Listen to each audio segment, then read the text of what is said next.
Welcome, everybody. How we all doing this Wednesday evening?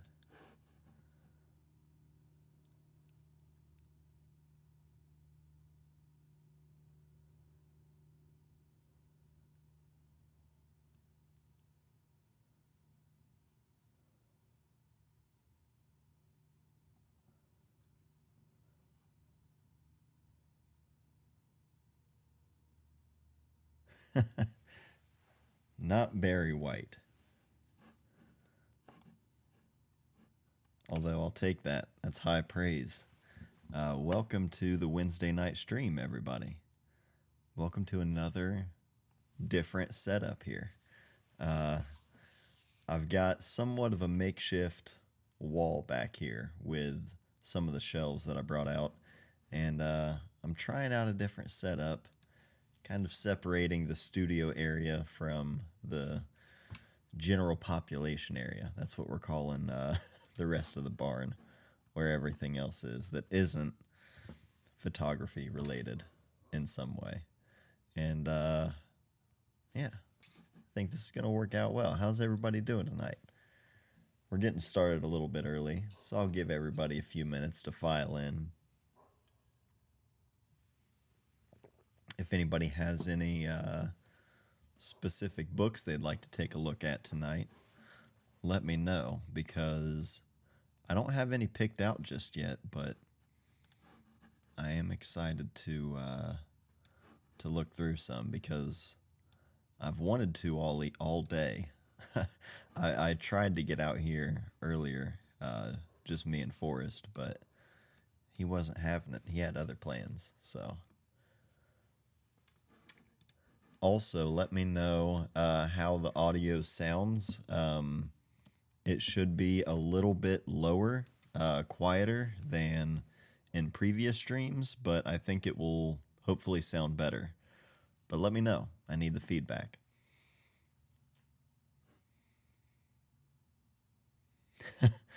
Raphael, yeah, get some water.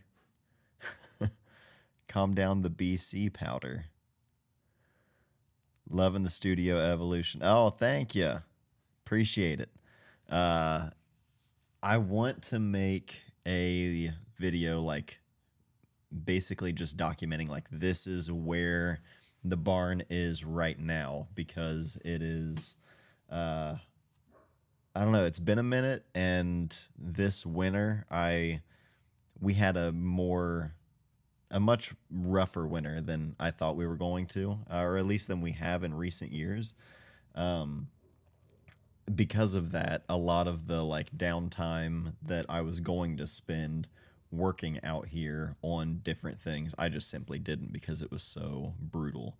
And just other like life things. There are a bunch of things just got kind of put off. So before I kind of move forward with things that I would have hoped to have had done at this point, I kind of want to make a video and just share where it's at, and yeah, where it's going. So, all right, everything is sounding good. Very good. Good to hear. Yeah, let me know what you guys want to look at tonight, photography wise. I have a couple that I'm going to go ahead and grab.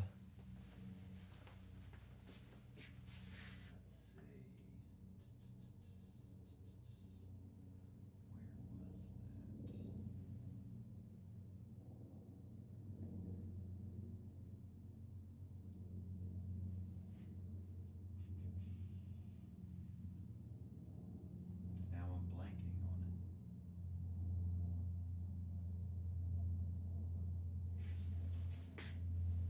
Maybe it's not. Maybe it's over here.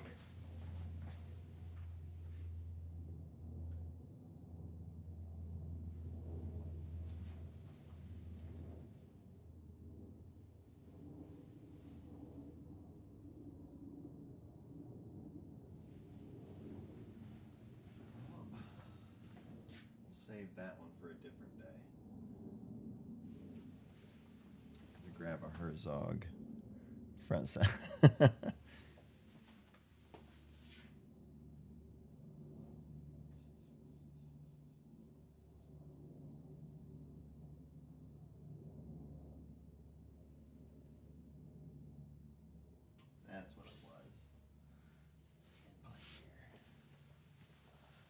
Just gonna grab a different one. Oh, wires crossed. We can start with wires crossed.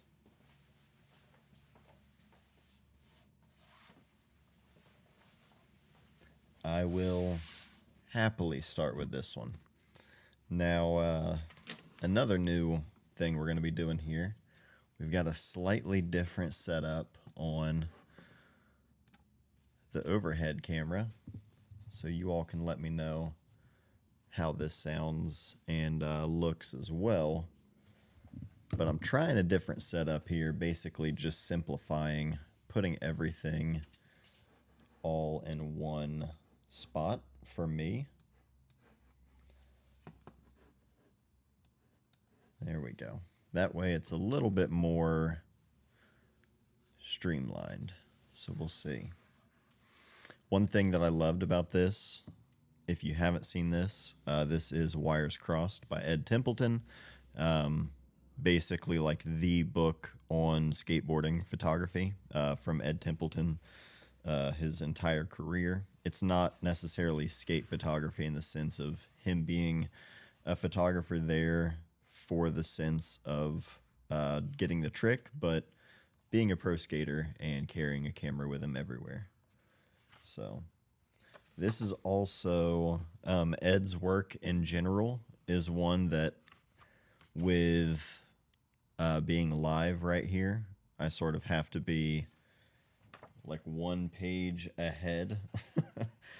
Otherwise, some people are going to be seeing some things that, yeah, this is one that, okay, this this is a tough one to share online because of some of the graphic photos. Okay, yeah. But Ed has a really raw style to a lot of his photos. A lot of the idea of just documenting life, a lot of that kind of stuff, that sort of inspiration I took from Ed early on. It's full. This book is full of that kind of stuff here. But also Ed, I love Ed's sort of breaking up just the traditional format of a photo book. Ed is an artist in every sense of the word, not just in photography. And so, let's see. Yeah. Sorry, I'm looking ahead here, making sure we're good to go here. But as I was saying, Ed's work, the way he presents his work, a lot of the stuff that you see with painting or drawing over top of photos, a lot of the handwritten elements of the context to the photos, and just everything about the way Ed's work is presented in his books. It always feels like Ed, which I can appreciate. Let me read. See this here. Shut the door and kick the kids out the room. Oh, it's not about my kids seeing it. It's about YouTube being concerned with me showing hog on live. Ed is not afraid to throw some pretty raw photos in here, and I'm not trying to get strikes on my channel. You know what I'm saying? I leave these live streams up for replay so people can watch them.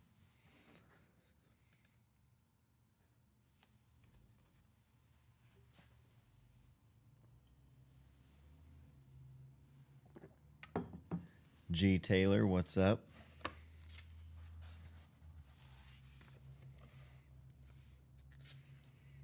It's a rad one of Reynolds back in the day. 2002.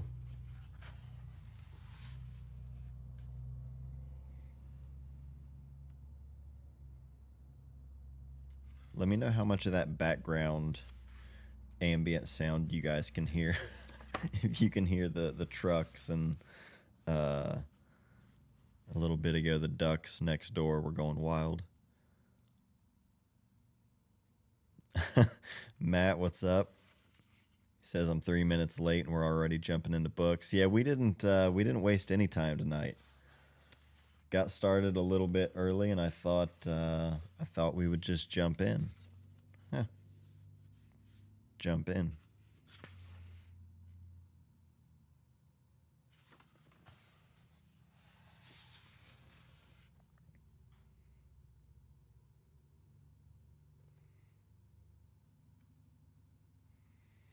You know, like seeing little things like this. This is the kind of stuff you see in Ed's work all the time. Just the little doodling over top of the photo and writing over top of it. Uh, it's not like all of these photos are like that in this, collage or whatever, but it's just fun.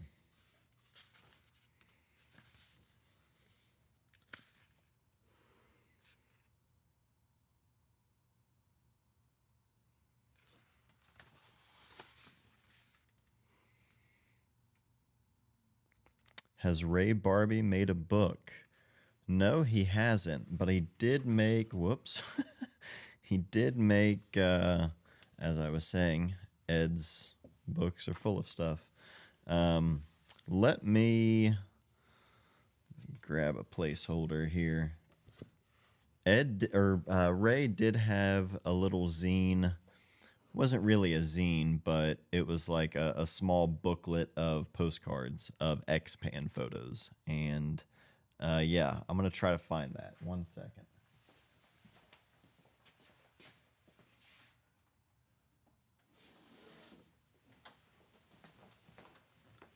A lot of times, zines will get put into... Nope, I thought maybe that was it. Mark Holmes.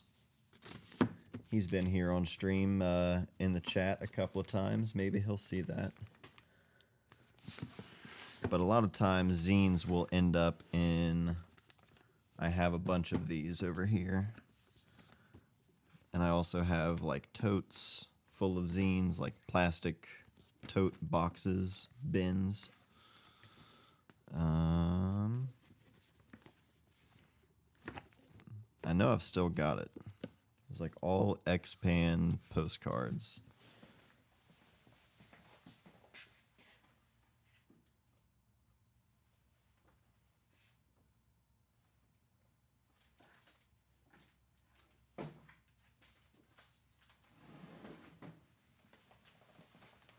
I want to make a video just going, oh, going zine diving. Hang on a sec.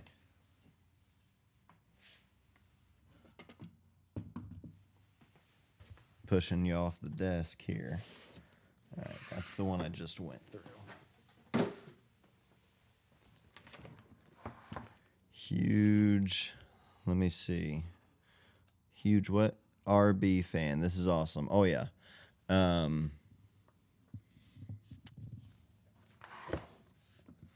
Yeah, raise the man. Jason, what's up?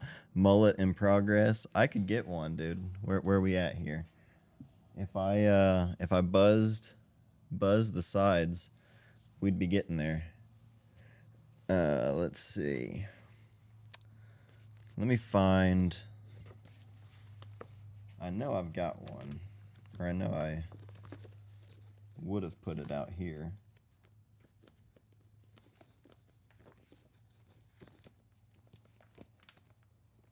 Dang, some of these are so old.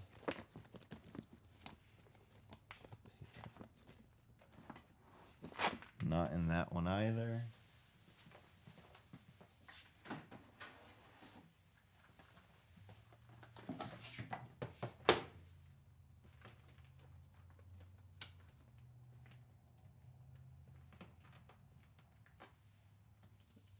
Hey, found it. Yeah, a wider view. This was, I believe, put out with Element with his like signature camera bag he did. All right, Took a while, but let's take a look at this. What's up, Pete? We are going to take a look at a wider view. Let me grab, there we go.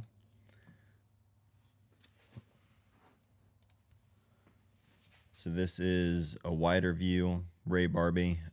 It's not really a zine, but it's a little booklet of postcards. Basically,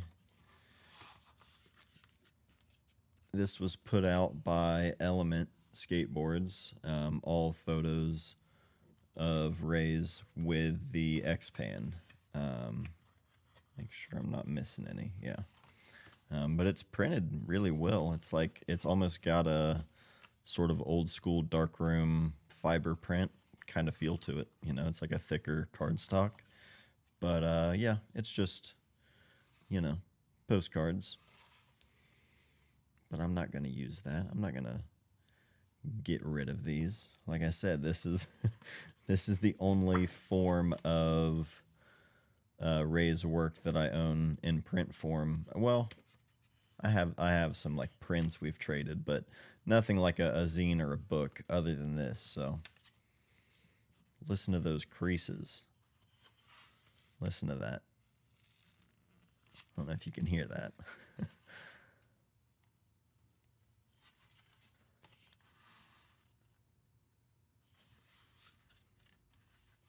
Seeing photos from an X-Pan always makes me want to make or want to shoot with an X-Pan, but man, I've tried, and I don't think I could spend that much on one that I would only use on occasion. But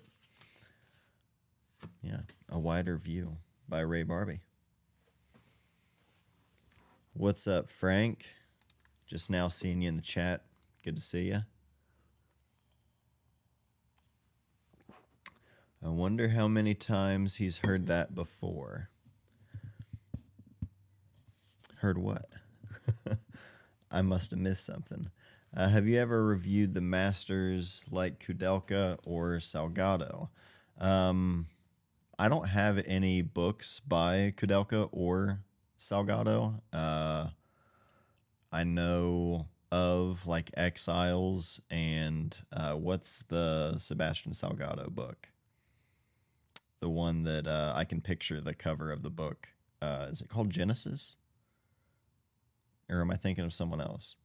But I don't have any of their books. Otherwise, I would share them. Yeah, Ray is the best. Ray's awesome.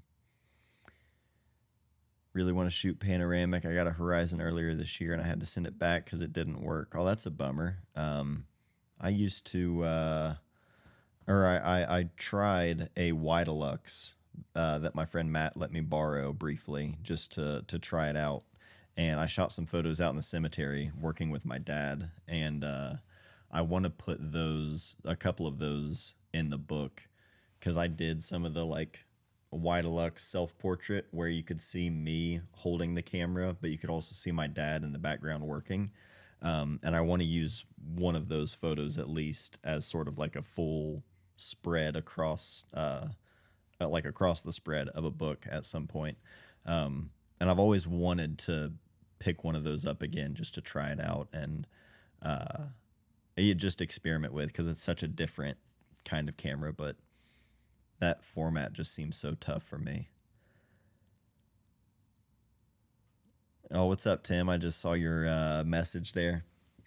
Yeah, this little, what year did this come out? I want to say maybe 2017, if I had to guess. This probably came out around then, and he had a little like shoulder camera bag. I had mine, but now I haven't seen it in years. I can't remember where that is. But yeah, it was a cool little like small canvas shoulder bag. Looking at the Shinhao back instead of X-Pan. Oh yeah, that's another good way of going about it. We had a huge photo books and coffee meetup last Sunday. It was so awesome. I picked up a couple new books because of it. That's amazing. Where is that at, Pete? Where you located? That's super cool. I want to have. I mean, we've talked about it on here over the weeks, but I want to have like an in-person photo book meetup, uh, even if it was just like once a month in Chillicothe or even in Columbus, if we had to do it there, in order to find a location to host something like that. There are places around Chillicothe, but there's also not a ton of parking and things like that that would require a little bit more planning. Um, but it could happen. Be fun.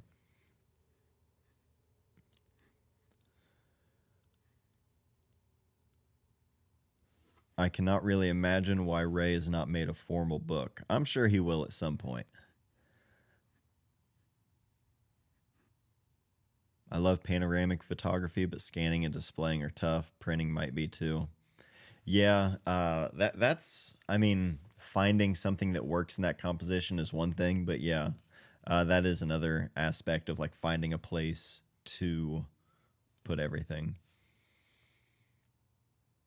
Starts looking at flights to Columbus.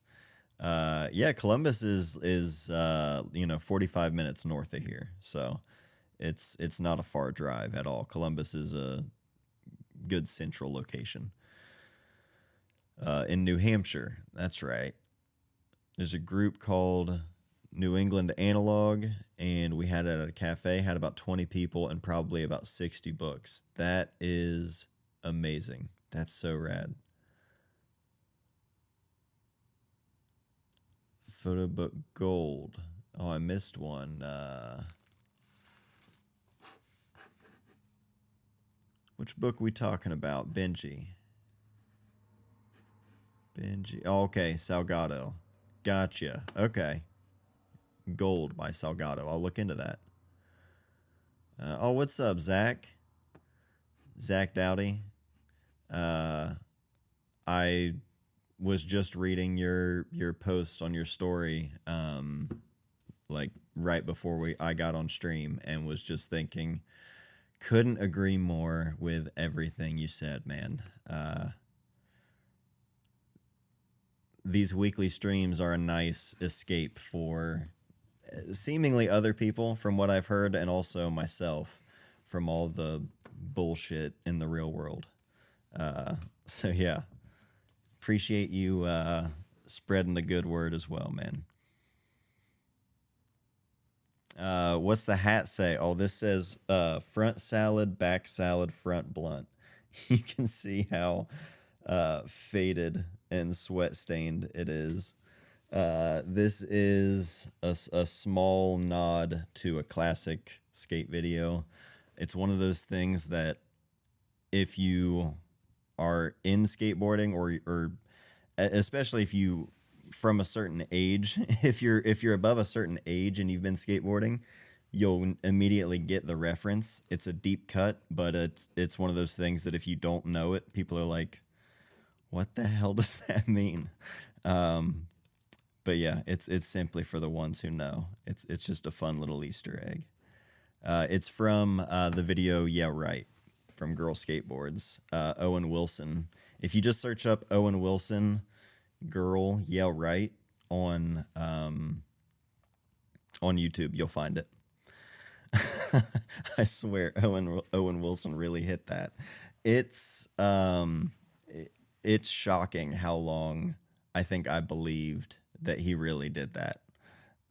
Yeah Right came out, I think, like the year that I got my first skateboard. Um, maybe the year before, actually. Got my first board in '04, spring of '04. So yeah, maybe the year before. But like that era, early 2000s, right when I got into it, everything that I just absorbed in those early days of skateboarding, yeah, it's burned into your head. Yeah, exactly.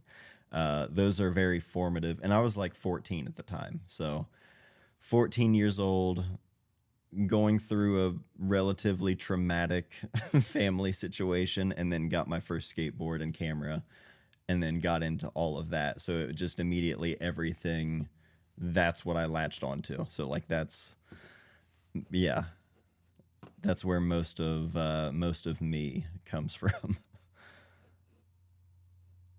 Check out Gypsies by Kudelka and Workers by Salgado. In regards to Wide, check out Kudelka Shoots the Holy Land. I believe Kudelka Shoots the Holy Land. If I remember right, I think I watched a video on that years ago. Or maybe it was a trailer for a documentary about Kudelka. That sounds really familiar, though. But I appreciate the recommendations. I'll check those out. Really enjoyed the later half of last week. How are you feeling, Richard? I appreciate that. I've been in my head about talking too much, or just like venting too much. I felt after last week, I was like, oh my god, I didn't mean to just like vent, and was just in my head about it all week. So I appreciate you asking. But I'm good. I'm hanging in there. I appreciate you asking, though. Have you seen Tony Hawk's Till the Wheels Fall Off documentary? I have. Tony Hawk is just... He's one of those people that, like... I think... I don't know. I think there was a period of time where, like, Tony Hawk would just get dogged on because it was like, oh, he's the corporate, the corporate poster boy, whatever. I'm happy to see. I never felt that way, but that's just how people, I'm sure, still give him hate or whatever. But like, I love seeing the whole world of skateboarding. At least to me, it seems like people have turned a corner, and they're just like, yeah, you can't deny him. You know what I mean? Like, yeah, he's a very corporate person or whatever, but like, you can't deny what the dude has done and continues to do. So I don't know. All that to say, I'm happy Tony's getting his flowers while he's still going. Mel, you've been overthinking talking about overthinking. That's the story of the last almost 11 years on YouTube. 100%. No, but I mean, more specifically, the last couple of years has been like the most I've overthought about stuff and have struggled. But yeah, you hit the nail on the head. Where did you get the hat? Need to add one. Instant real one detector. This is from Jenkem Mag.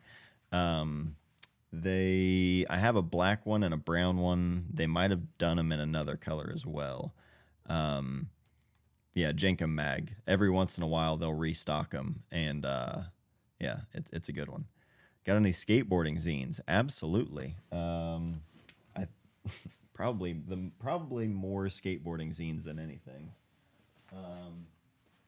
Here's one, relatively new. Sean Bruce. This is Really Neat Zine 2024. Got this from Sean. We'll take a look at that. Got this from Sean with some stickers that he had made as well that were really rad. Let's see. I've been watching your channel since the Yashica Mat days, and I haven't popped in for a while. Well, thanks for popping in. Glad to have you here. Help if I switched cameras. Here we go. I missed last week's stream. Maybe I should go and watch it. Well, I appreciate that. Let me know if you do.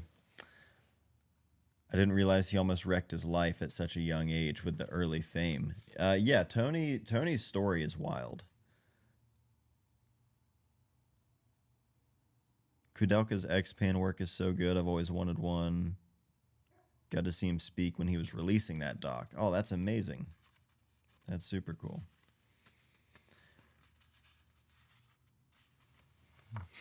Alex McInnes, do a kickflip.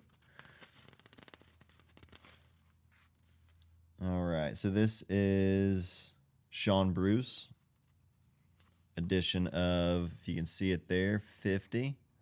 It's one of the coolest things about zines is they're always, not always, but the idea of them in nature being a little bit smaller in the run size and, you know, a little bit more exclusive. Damn, when's the last time we saw a Zoo York? Anything? Is Zoo York still around? Does anyone remember Skate Maps? Who was watching Skate Maps back in the day on, what was Fuel TV? That's what it was on. As a skateboarder, are you into pop punk? Yeah, I mean, skateboarding's got music of all kinds, but I mean, honestly, I think I kind of feel like when I was into pop punk, it was like before. I feel like maybe I got into pop punk before I got into. Yeah, I definitely did before I got into skateboarding. But they go hand in hand. Punk music, hardcore music.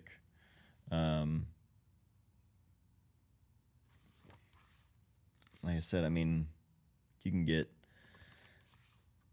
any classic skate video, you'll find a really diverse kind of soundtrack. Maybe not in any one video, but if you grab a handful of skate videos, you're going to be introduced to a lot of different music. And for someone like me who went to, you know, a small school out in the country, I wasn't exposed to a lot of different kinds of music and just different anything. I wasn't exposed to different anything like I was when I got into skateboarding, literally just through skate magazines and skate videos. That informed the music that I was interested in, the clothing, the kind of photos I shot, and like what I was into. This is Sean right here. Good dude. Sean Bruce. Check him out. Really neat zine. But yeah, that's skateboarding will expose you to all sorts of different kinds of music. Loved skate maps. These NYC skate photos are awesome. Something good about seeing these spots are refreshing. Yeah, it's cool to see. Like, I appreciate seeing stuff like this. That's not just the latest Thrasher magazine or, I mean, I was gonna say, you know, the others, but it's really about it in terms of like the big magazines. But there's a lot of really we've looked at a bunch of different like Closer. This is the newest issue of Closer. That weird thing about the English language, is it closer as in being closer to something, or is it closer as in like the closer of the video, you know, not the ender, but the closer. I don't know if it's, I don't know which way it's technically pronounced, but this is my favorite current skate magazine that's in publication. This is volume 3.2, issue 10. So it's been out for a little while. Jamie Owens, this is his project. I'm sure other people obviously being involved, but look, I mean, if that immediately doesn't just grab your attention and look cooler than anything I've seen opening up a Thrasher in I don't know how many years. I love this magazine. This is David Broach. I saw he shared this on Instagram talking about just like playing around in Photoshop and just having fun. And I was like, yeah, that's perfect. He had all these different photos of Ashad Ware in this pool and just made this spread just for the magazine. And why aren't other magazines just celebrating people being creative? like that. Speaking of Ray Barbie, a little photo of Ray that Jamie shot. It's a obviously a no comply, being a Ray Barbie photo, but pretty rad. That's a photo that Jamie shot. Every issue, I believe, for subscribers comes with a print. There's always a little print in there, which is awesome. So they've got ads like you would see. Obviously, the magazine needs to be paid for somehow.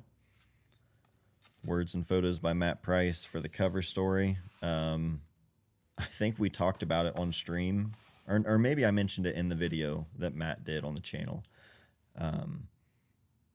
But he has done several covers for this magazine, and makes me happy because I feel like Matt is probably, I mean, it's tough to say he's my favorite ever because it's hard to say anyone is my favorite ever, but no one really gets me stoked on skate photos the way Matt does, and also the way Matt delivers the photos and the way he shares them.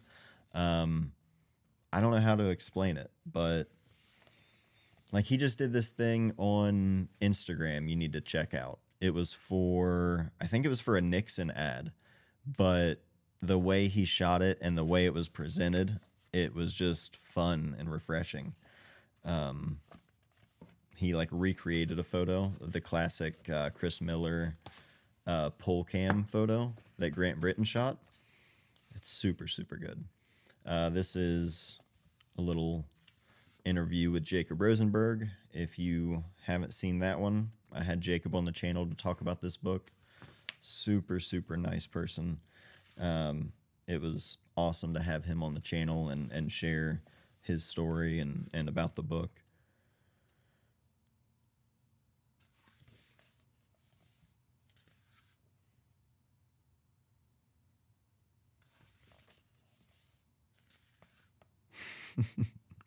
Worst skate shoes of all time list. Damn. Muska's Supra shoe. I remember when that came out. That's a tough look. The Sky Top, isn't that what they called it?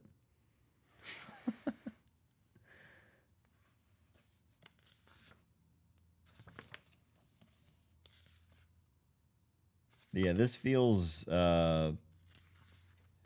like a nice mix between sort of what you would expect from like a modern skate magazine. I mean, there's a Yeti ad in it, you know what I mean? So it's not like this is some Xeroxed, you know, DIY punk zine, but it's pretty refreshing to read, in my opinion.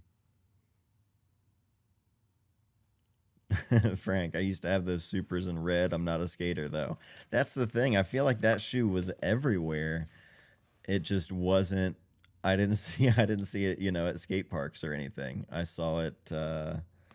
I saw it in like red carpet photos and stuff like that. So that goes. I think maybe that speaks more to Muska's brain and genius more than our own. He knows more than what we do.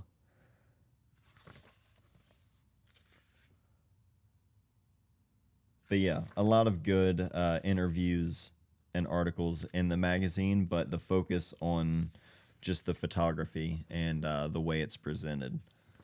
This is photo on the previous page is incredible.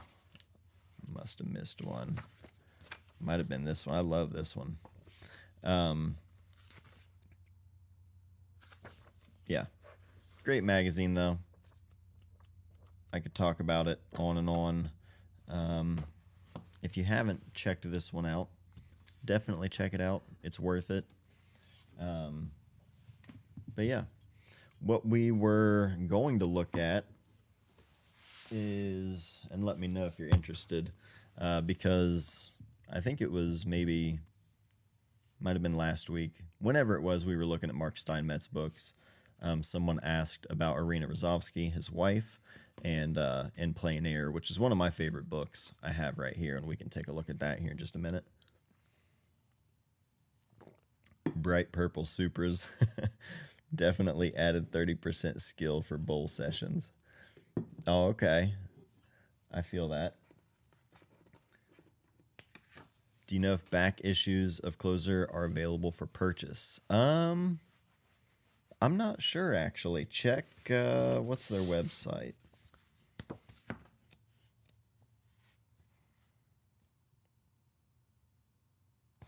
Closerskateboarding.com. Let's find out.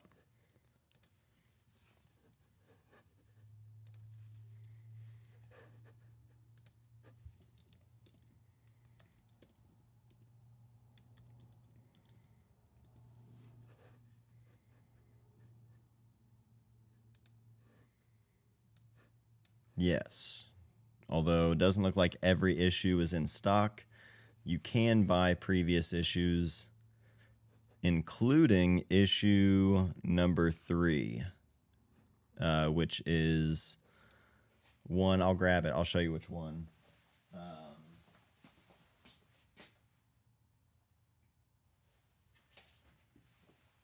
It's the one that has the photo. The cover of it is this photo of Louis Lopez that went kind of went viral. It blew up because of how he shot the photo. He laid the camera in the trash can.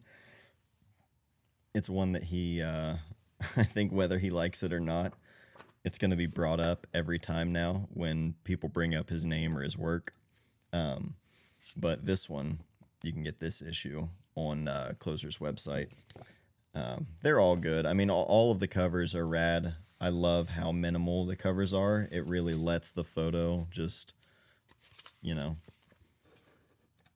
be the cover.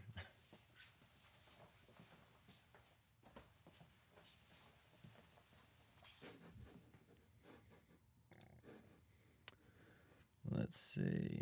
I spray painted the tips of my DC skate shoes gold and thought it was such hot shit. They look terrible in reality. Yeah, that sounds pretty rough, but I can't hate on it. My mom was so mad when I put shoe goo on brand new shoes. Yeah, I remember my dad used to call my shoes my go to hell shoes. That was how he would describe them. Anytime he would see them from just being torn up from skating, you got them go to hell shoes on.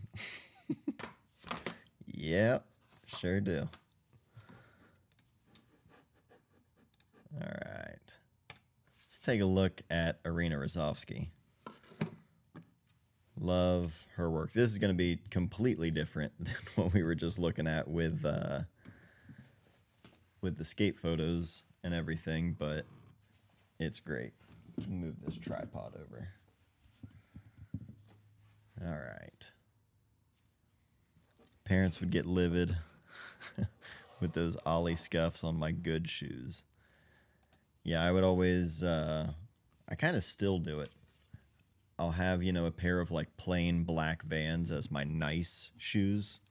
And those will be my, don't skate them, don't do anything, just keep them clean for when I need a pair of plain, nondescript shoes. But I always end up wearing them, and then they just become my regular shoes. What's Forrest Gump say? Isn't that the whole thing Mama would say about people's shoes and where they're going, that kind of stuff? I'm not a sneakerhead.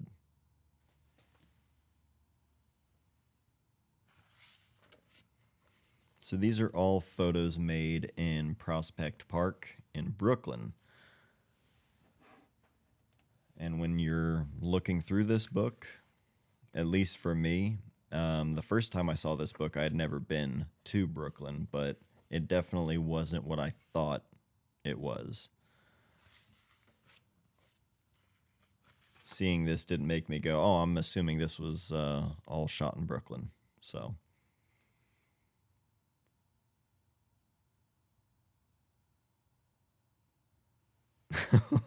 I'm missing my favorite cigarette smoker stream to be here. I don't know what that is, but I kind of wish I was watching whoever your favorite cigarette smoker stream is. But why are the laces on Vans so incredibly long? I'll tell you why. Matt, if I had to guess, the reason the laces on the Vans are so long is because most people are going to end up using those spare laces as a shoelace belt. So, at least for me, for well over a decade of my life, I'll still run a shoelace belt every once in a while, um, if I need to. But yeah, the shoelace belt is the go-to. It's way more comfortable than a traditional belt, and with the amount of skate shoes you go through, there's always extra laces. You kind of always need extra laces too for when you tear them. But I basically only wear Vans MTE high tops. Mel, that's exactly what I'm wearing right now. Those are my winter shoes. Uh, I'll be swapping them out for either a pair of regular skate highs or a pair of half cabs. I just bought of the maroon Ray Barbie Leica Vans today. Oh, right on. Those I have. I need to bring those out here to put on the shelf. I have a pair of those that I've still got in the box. Need to bring those out here.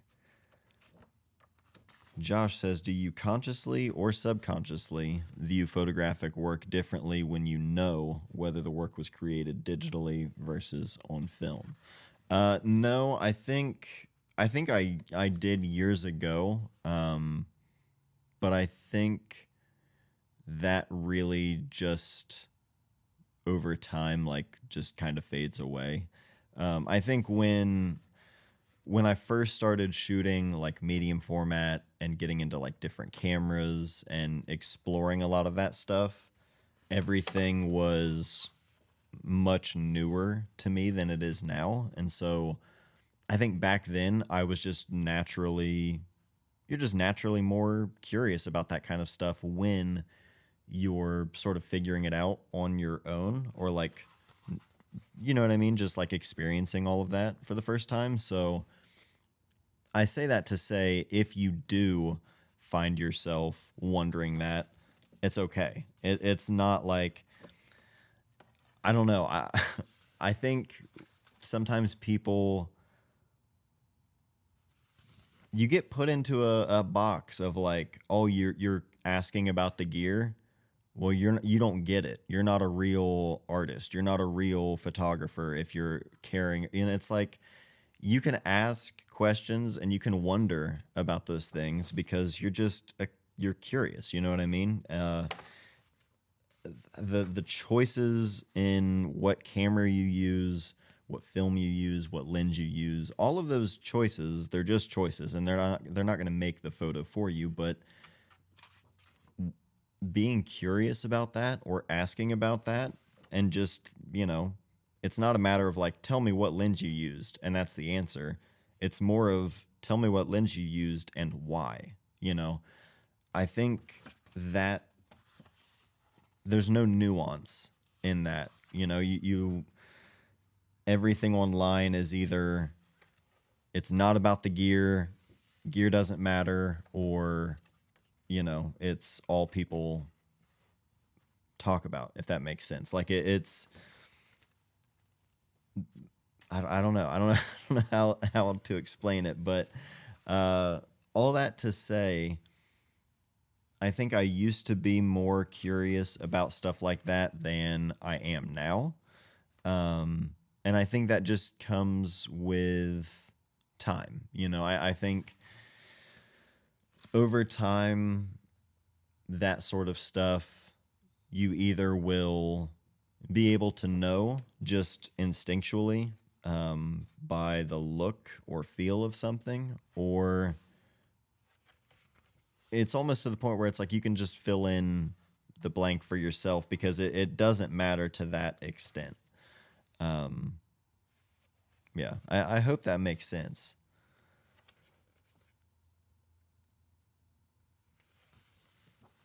How did you learn about Irina Rozovsky and her photography? I'm pretty sure I just saw this book being advertised, most likely on Baltimore Photo Space. I believe that's how I first, because her husband is Mark Steinmetz, which is also one of my favorite photographers. But I feel like I might have found that out after, seeing the book and then looking up her name and then realizing it. I don't think I knew he was even married, to be honest, until I found out that her husband was Mark Steinmetz. So it's really interesting as well to see like a husband and wife, the similarities, but also the differences in their work. It's really interesting. This book has a very different feel than a Mark Steinmetz book, like on the surface, but I don't know. It's just interesting. I find her work a lot more, Frank. I think you mentioned a meditative, yeah, a meditative kind of quality. I think that's how I first felt about this book. Like this book felt like I was just spending a slow, like entire day. I mean, there are different seasons throughout the book, but nothing feels rushed about this book. Everything just feels so calm and peaceful. And Mark's work does as well, but there's something different about her work. One of the photos in here, it just felt like, I don't even know how to describe it. Let me see. The first time I looked at it, it hit me as, there it is right here. I mean, it feels like no one knows she's there but this guy right here. It just, it looks like mid conversation, mid expression, and just this calm eye contact with Irina. It's just so good. I love this photo. Vincent, what's up, man? Good to see you. What is the legality of photographing strangers and using them in a book? Did she need to get releases from all the subjects? To my knowledge, and I'm not Jimmy McGill, so don't take my legal advice, as gospel here. But to my understanding, you're in a public place. I would assume in a lot of these settings, there's interaction with the subjects, especially when there's clear eye contact. They know they're being photographed, but yeah, to my knowledge, in public settings like this, there's no need to worry about the legality, at least here in the States.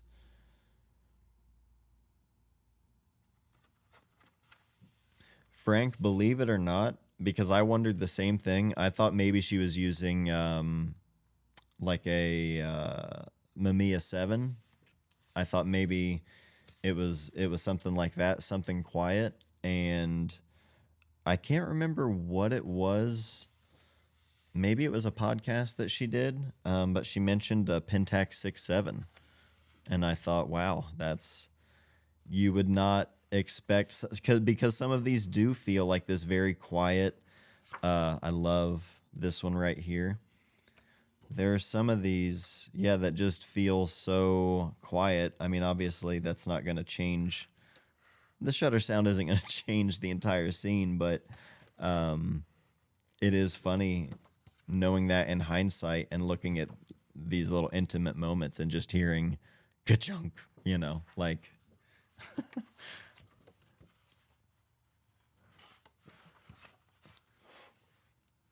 Love that. This just perfect bit of light right there.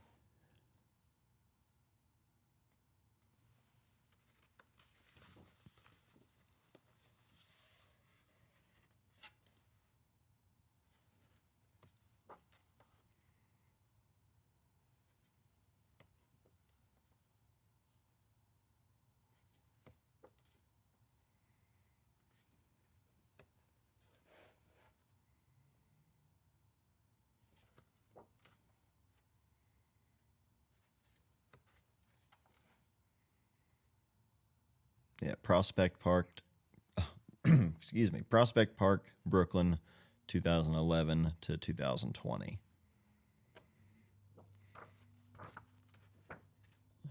Yeah, 2021 when this came out. This was published by Mac. Yeah, if you can find this one, I'm not sure how. Yeah, we can take a look. Let me adjust this here. There we go. Let's take a look and see if we can find.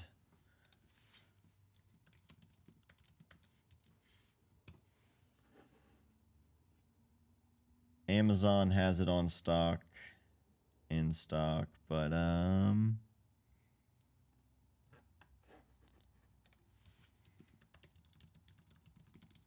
don't see it on. Okay, BPS doesn't have it in stock. I was gonna say go there first, but it's in stock. It's available in Plein Air. Irina Rozovsky. It's a great one. There's also like a more in-depth video that I made on that book back in 2021. Whoa, weird. I didn't plan this. I uploaded that video March 13th of 2021. That's tomorrow. 2025, but you know, you get the idea. That's an old one, but it's a good one. Not an old one, but you know. Hope one day Fujifilm Slide will be back in stock in the US. Oh, yeah. I don't know how likely that'll be, unfortunately. I wish Fuji didn't do a lot of things. I was just talking to someone the other day about the peel apart film, the pack film, how sorely missed it is. I kind of want to look through some more zines, though. It's been a while since I've looked through a lot of these zines, but I was thinking I want to make sort of a deep dive on just a lot of the different zines that I have, because there's a bunch.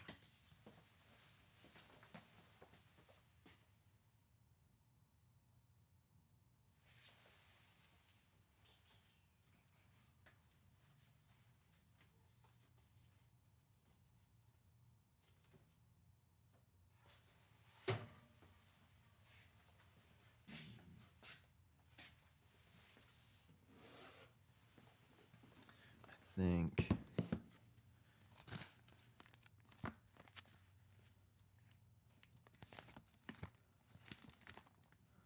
Dang.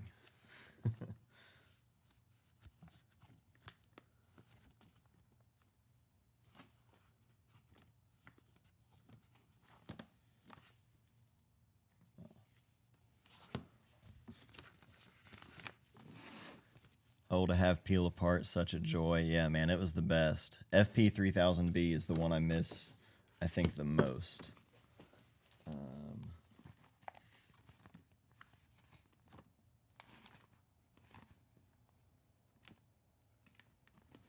wait. Do you guys have a copy of Herbie Pabst? Anybody here know Herbie? Here on YouTube?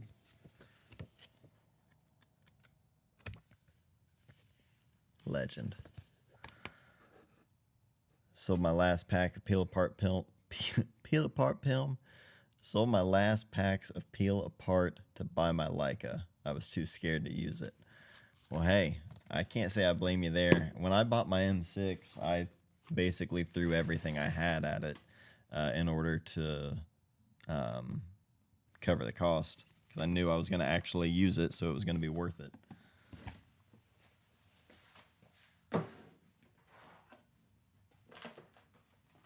Here's one. I wonder. I don't know if it's in here anymore.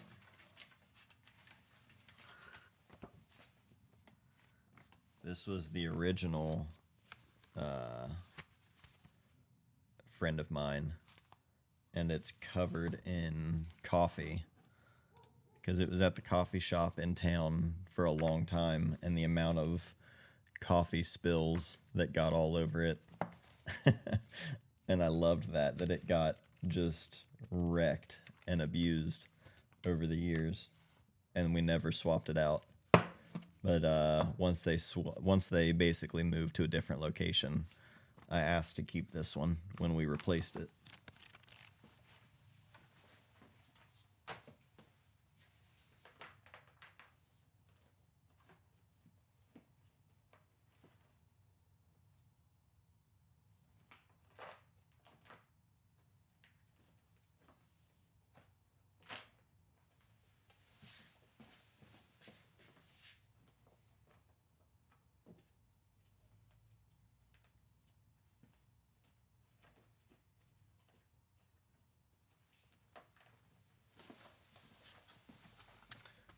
Here's a fun one for the skateboarder. This is Scattered Pictures zine box set.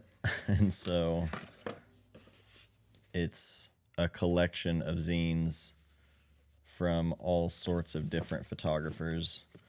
We've got Mark Waters, Brendan Klein, Ed Templeton, Patrick O'Dell, Jerry Sue, Theo Hand, Thomas Campbell, Mark Whiteley, Gabriel Friedman, Lance Dalgert, Tobin Yellen, Lance Dawes, John Humphreys, Dennis McGrath, and Joe Brook.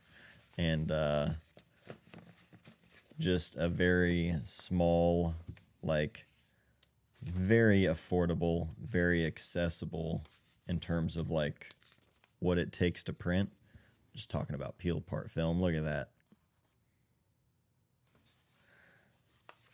I can't even remember what year this came out, but they all, got together and put together these zines and made it in this box set. And it's so good. And these are, that's how it was printed. It's just on typical copy paper, and it's good enough. It doesn't take away from experience in it in any way, It's what I love about zines.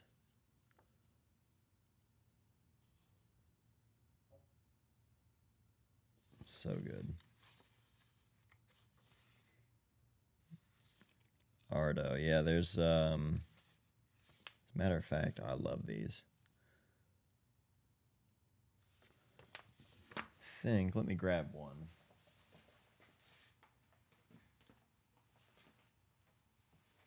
I think I just saw an Ardo zine.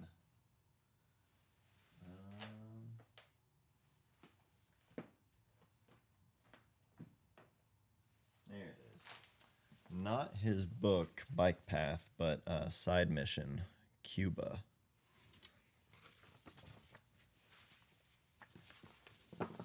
These are all rad, but let's take a look here. Yeah, not Bike Path. I'm pretty sure we looked at Bike Path on stream, if I remember right, because I think Richard was the one asking me, saying like, hey, if you ever want to sell Bike Path, and I'm like, no, not a chance. So yeah, this was from, what year did this come out? That photo of a shot is so good. That's so sick. In Cuba with that car, and that's so good. Jalen, what's up? Everybody here in chat, say what's up to Jalen. There, Richard. There's Richard. He says the offer stands. Yeah. Jalen, that's my dude right there in the chat. Everybody go check him out. Check out his channel. Check out everything he's doing. He's the man. Do you know about Interstate Mag? I do, yeah. I don't have any copies, unfortunately, but I do know of them, and Rafael Gonzalez is incredible.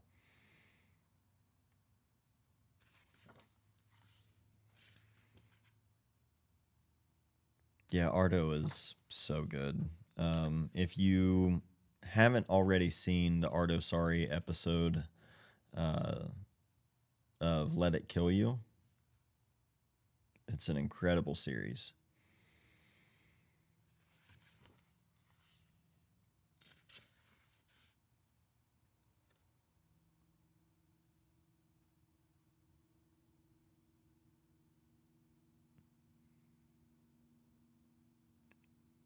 Check out the photo app yet. Need to lock in Matt Day Photo either way. No, I haven't yet. That's I need that reminder. Yeah, I need to log in, get the handle secured, and maybe post some stuff there. Check it out.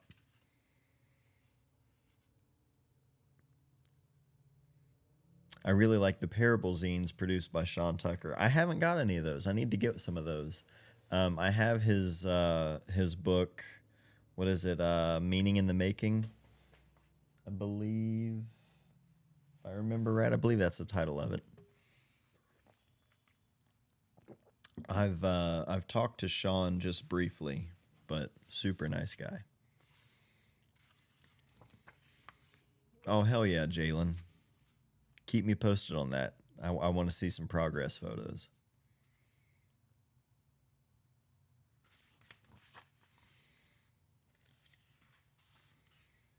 Thanks for hanging, Michael.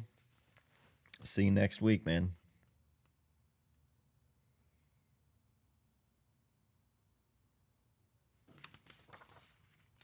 I love this angle.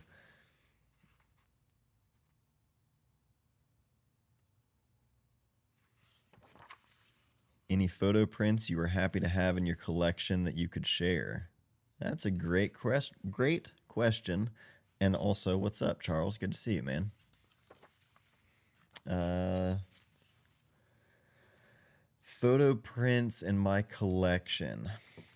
Like photo prints from other people? Because if that's the case, yeah, I probably have some cool ones that I could share. Yeah, yeah. Let me see what I got.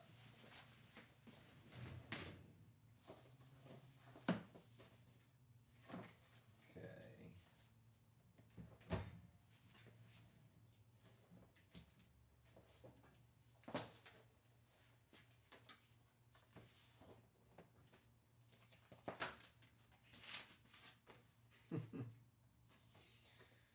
Oh, this is insane.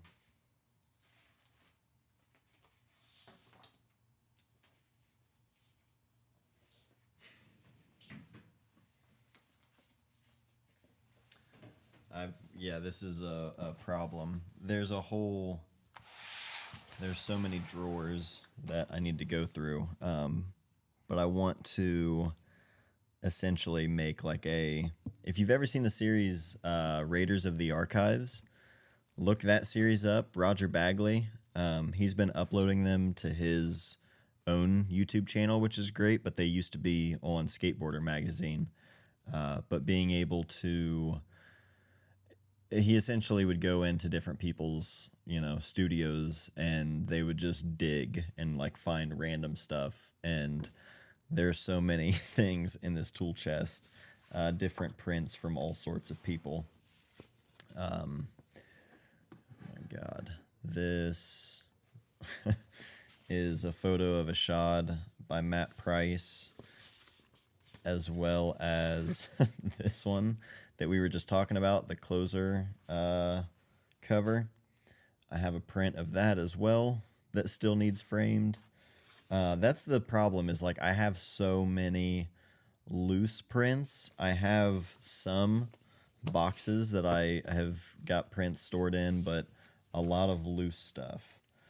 This is like a little screen print thing, I think, that came with a zine that Joe did for his 50th birthday.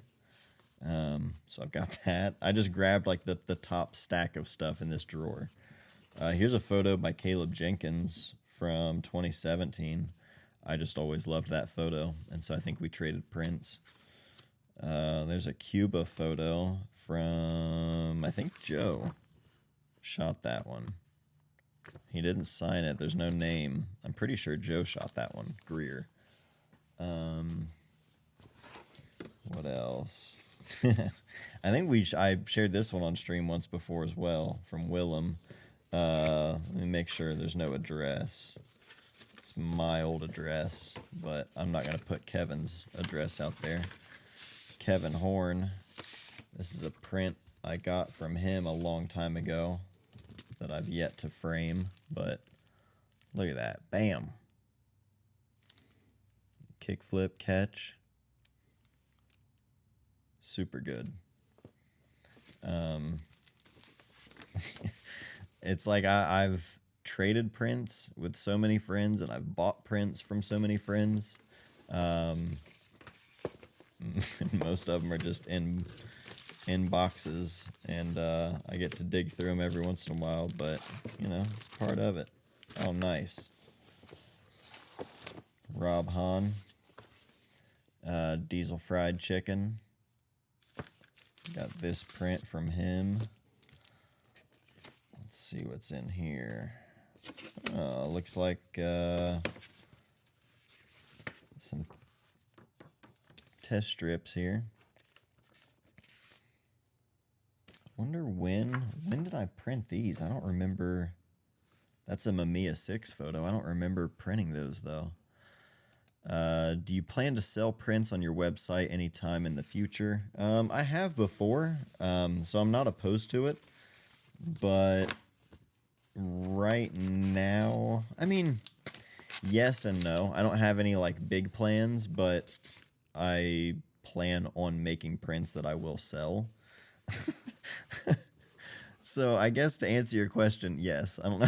I didn't just say that, but I don't have any like specific plans, I guess. Like I make prints here that I sell. I used to offer like darkroom prints when I had an actual darkroom. Then I would offer prints where it was like drop shipped, where everything was printed, you know, somewhere else, and they would ship everything themselves. I like doing everything myself here, and I'm just printing with an inkjet printer now until I build some sort of enclosed darkroom space. But I also need to get running water out here, so like eventually there will be a darkroom set up out here. But yeah, I've sold prints on my website a lot over the years at different times. Right now, I just don't have any specific things that I want to sell.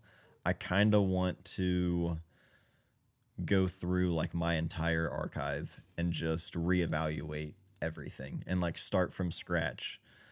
I feel like there's so many years of photos that I haven't looked at in years, and what I thought was not good then, I might feel differently about. I say that because I know that things I felt good about then, I feel different about now. You know, that's always part of it, is like, at least for me, my ongoing relationship with photography and how I feel about my own photography. It's always evolving and changing, and I feel like especially the last few years, I've like detached from a lot of my early work, in the sense that like I don't have a feeling about it. I don't know how to describe it. It's like I feel very indifferent about it because I just feel like I don't know how I feel about most of it. Probably because a lot of it I haven't really like spent time with. But yeah, I don't know. It's a weird thing to not remember a lot of it, or not have seen a lot of it. So I want to go through and just kind of reevaluate everything.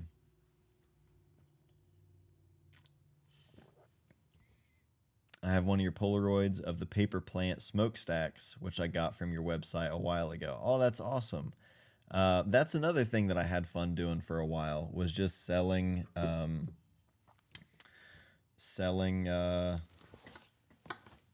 actual like individual Polaroids.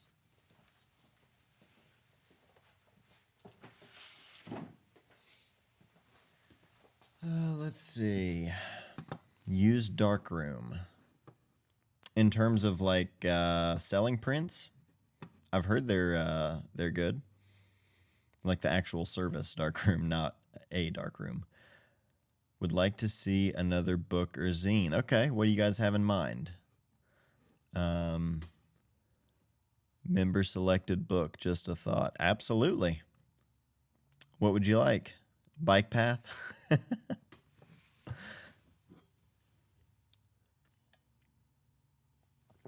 Yeah, man, I'm happy to. Julian says Sage. We'll let channel members decide.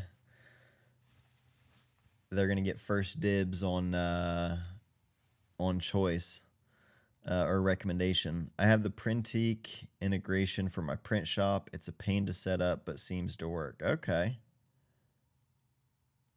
Yeah, I think Printique is who I've made like family books through their service before. Any photo books you haven't showed? Something in black and white? How do I become a member? Sorry, LOL. You're good, Julian. Just through YouTube, by the subscribe button. If there's a join button, there's like a join thing. It's like Patreon, which I'm actually they've fixed my Patreon account, so I'm actually able to edit it now. So I will also be doing stuff there. But right now, channel members, $4.99 a month. It'll be the same on Patreon. It'll just be other options for people. Something in black and white. Wait. Share the archive images and let us select the next book's photos. You could call it online friends or something. You're saying you want to see another... Wait, are you saying... Are you saying you'd like to see another book or zine from me? Or were you... I thought you were saying you'd like to see one on stream right now. But I think now what you're saying in stream or in the chat, you're saying actually like have the channel members. I see what you're saying. That is interesting. So one thing I have wanted to do, not just like, it's funny. I thought you guys were like, hey, grab another zine or book. And I'm like, yeah, what do you want to see? That's really funny. We'll look at another Sage book. We'll look at Passing Time. But let's talk about that because that is one thing that I can't say I want to do like a channel members zine where it's like then everyone who is a channel member is in the book because I feel like that just incentivizes people to just pay money so that they can get in a book, and that doesn't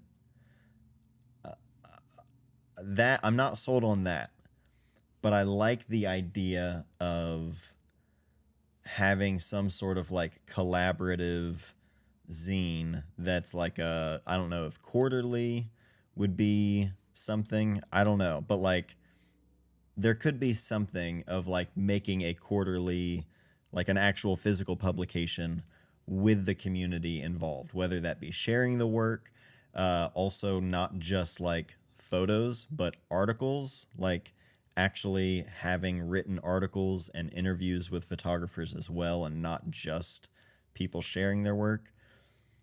I want like I've been thinking and like brainstorming about stuff like that I've wanted to do for so long. And so something in that realm, like that's why when you brought it up, that it's something I haven't talked about, but since you mentioned it, I wanted to talk about it briefly. Because I feel like that could be something really fun and community driven. Speaking of which, I'm pretty sure they're all in the house. There's a new magazine that I want to get your guys' thoughts on. I'll write it down and we'll do it next week. I think it's all inside the house. Um, let's take a look at this. Let me catch up here. Stream picks their favorites from archives or something like that. Open it to the weekly. Yeah. I like that idea. We can absolutely do that.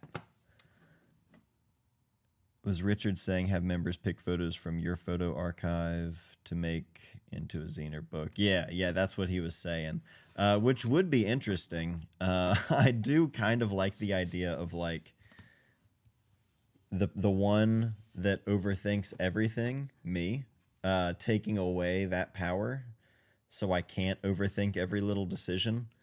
That might be the only way for me to make some of these books, if I'm being honest.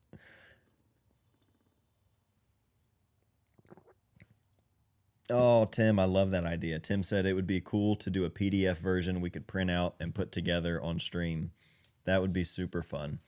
I love the idea of making some sort of like very affordable zine, or like that idea, something that's you can print it off yourself. There's no need to buy anything. Just use the tools you have access to, or using the tools at your local library for a dime. Like, I love that idea, Tim. That's great. Something like that would be super fun. Mel says, I'm sure people who are part of the community have other talents, design, writing, etc., and could help with a collab project. I definitely volunteer to help out. See, that's the thing. Like, I love that aspect of the amount of people that have helped me with stuff like outside of photography. My friend Carl helping me get all the electric, upgraded out here in the barn, to get 220 power ran out here, figuring out how to get the insulation done properly. Like, it's all just asking people that you know what I mean? Most of the photography work that I've done came from that. It came from just people I know and a friend of a friend, that kind of thing. And so it's the same, like, why not apply that the same way to photography, or any sort of creative endeavor, I think, for that matter. Like, yeah, exactly. You've got the community right there. Like, why not? Grassroots scene by that. I mean, that would be very as grassroots as it gets, I think. Ben Horn does that from his trips to Zion National Park. Yeah, for sure. Ben's another one that been on YouTube for a long time. Ben's great.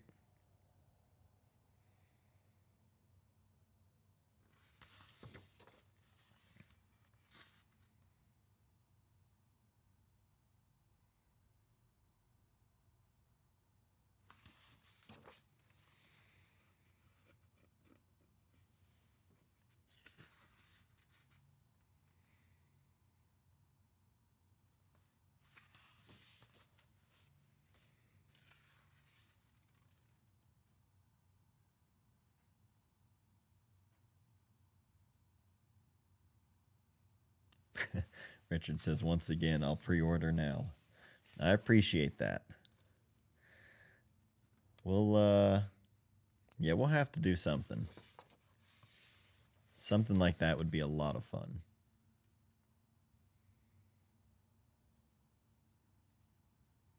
Julian says, can't believe how young she was when taking these photos. Yeah, to think back to that time frame. Yeah, Passing Time by Sage Sawyer. This was put out by Nazreli Press, I believe. Yeah, last year.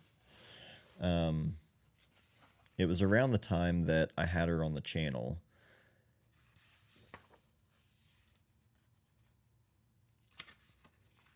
These images are making me think of Walker Evans' work. I don't know if we've ever looked at a Walker Evans book or talked about his work on the channel,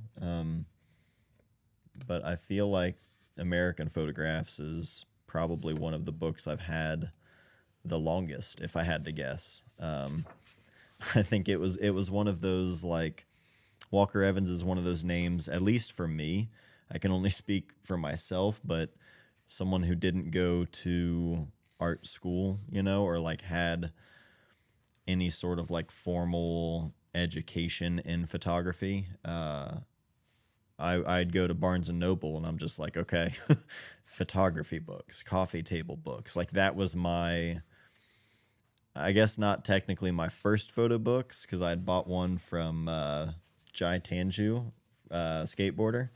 I'd bought his book first, but then I remember going into a Barnes and Noble and just seeing all the coffee table books and just being like, oh, so that's what photography books look like. And then realizing there's a whole world of art books outside of just what you're going to see at a Barnes and Noble or any kind of, big shop like that. But that was like my early, I think that's how I found Elliot Erwitt. It was like I found his work and immediately it resonated with me. So, you can find, obviously you can find a lot of the greats there, but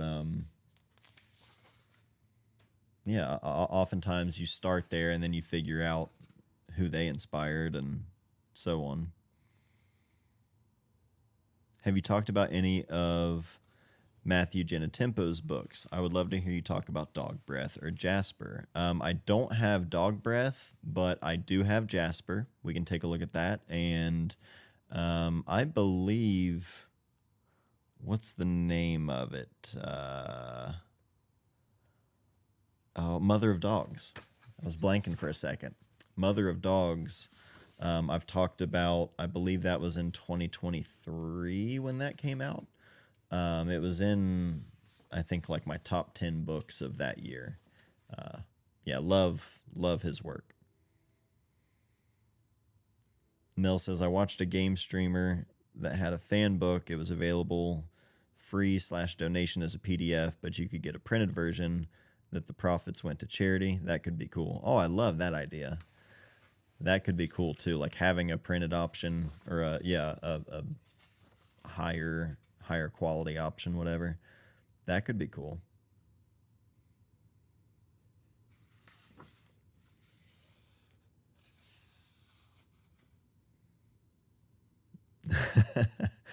Richard says, since you apparently are not ready to part with Bike Lane, can we do that one next week? Absolutely. We'll take a look at Bike Path by Ardo Sari.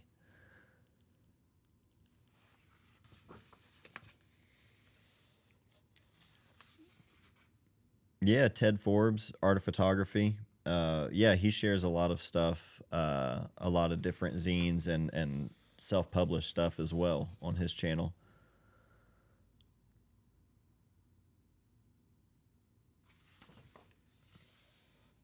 Love these. This one here reminds me of Shelby Lee Adams a lot. I don't know if anyone here is familiar with Shelby Lee Adams, but I have a couple of his books we could take a look at some point. Very, very like well known for a lot of Appalachian sort of like group family portrait stuff.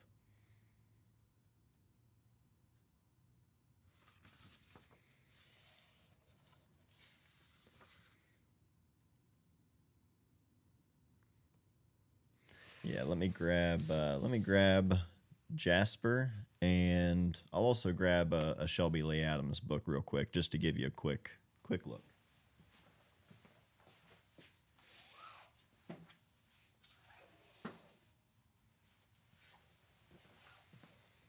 All right. So this is From the Heads of the Hollers. I have another book. Hey, there we go, Richard. Not Stacy Kranitz style, Very different than that, but Appalachia, so you're not far off. I have Appalachian Lives, but I don't have it here. I think maybe Tyler borrowed that one. And then Salt and Truth. I think I gave that book to my friend Castle. No, I have not seen the Shelby Lee Adams documentary. I didn't even know there was one.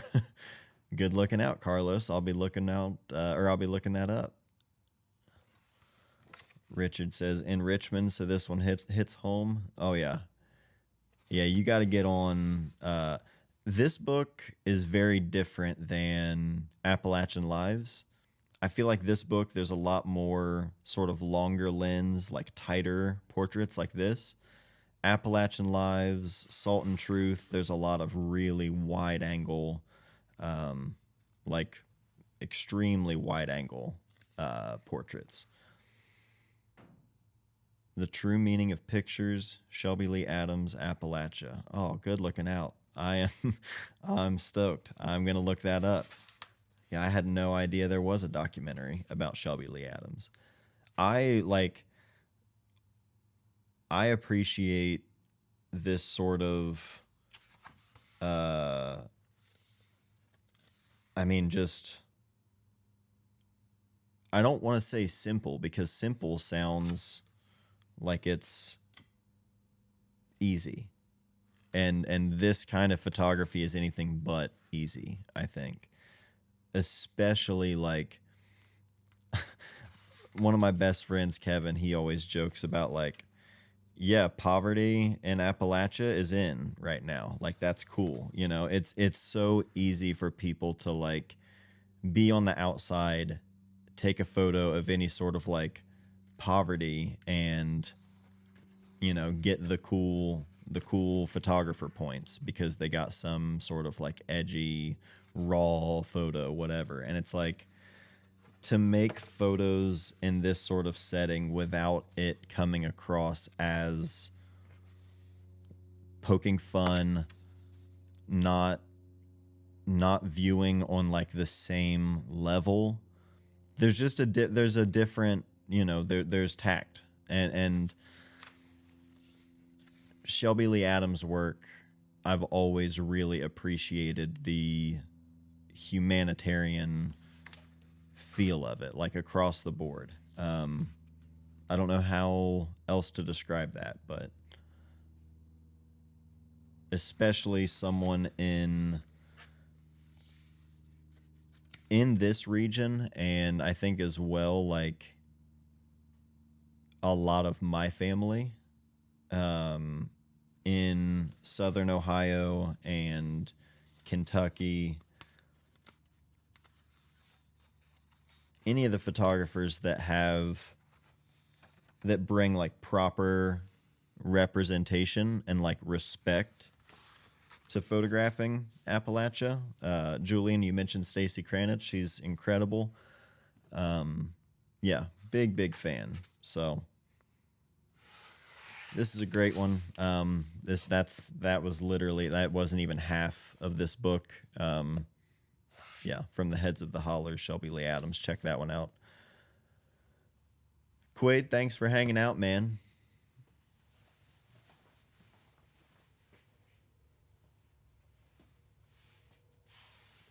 All right. Now we've got Jasper by Matthew Genetempo.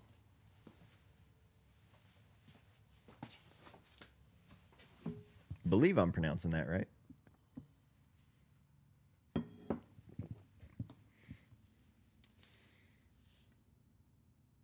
Yeah, well said, Julian. It says, yeah, it's all about access via honesty and good intentions.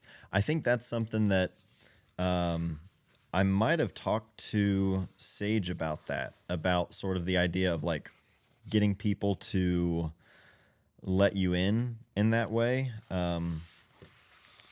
Little print included with this one. I think the idea of like trusting that the intentions come across as they should.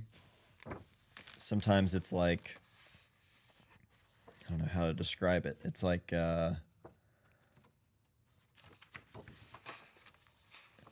don't know. I worry and overthink, as you all know by now. Um,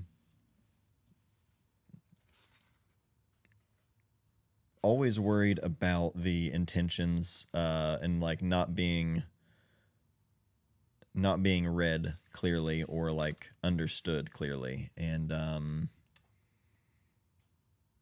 I think sometimes I forget, most of the time people can tell. You can tell the intentions. You know what I mean? You can feel when the intentions are pure. And I think sometimes my worry of people, not, what am I trying to say here? I'm reading the sorry, I'm reading the chat and trying to talk and flip the page. Better to overthink than underthink. Yeah, well said. Uh, but it's like I want people.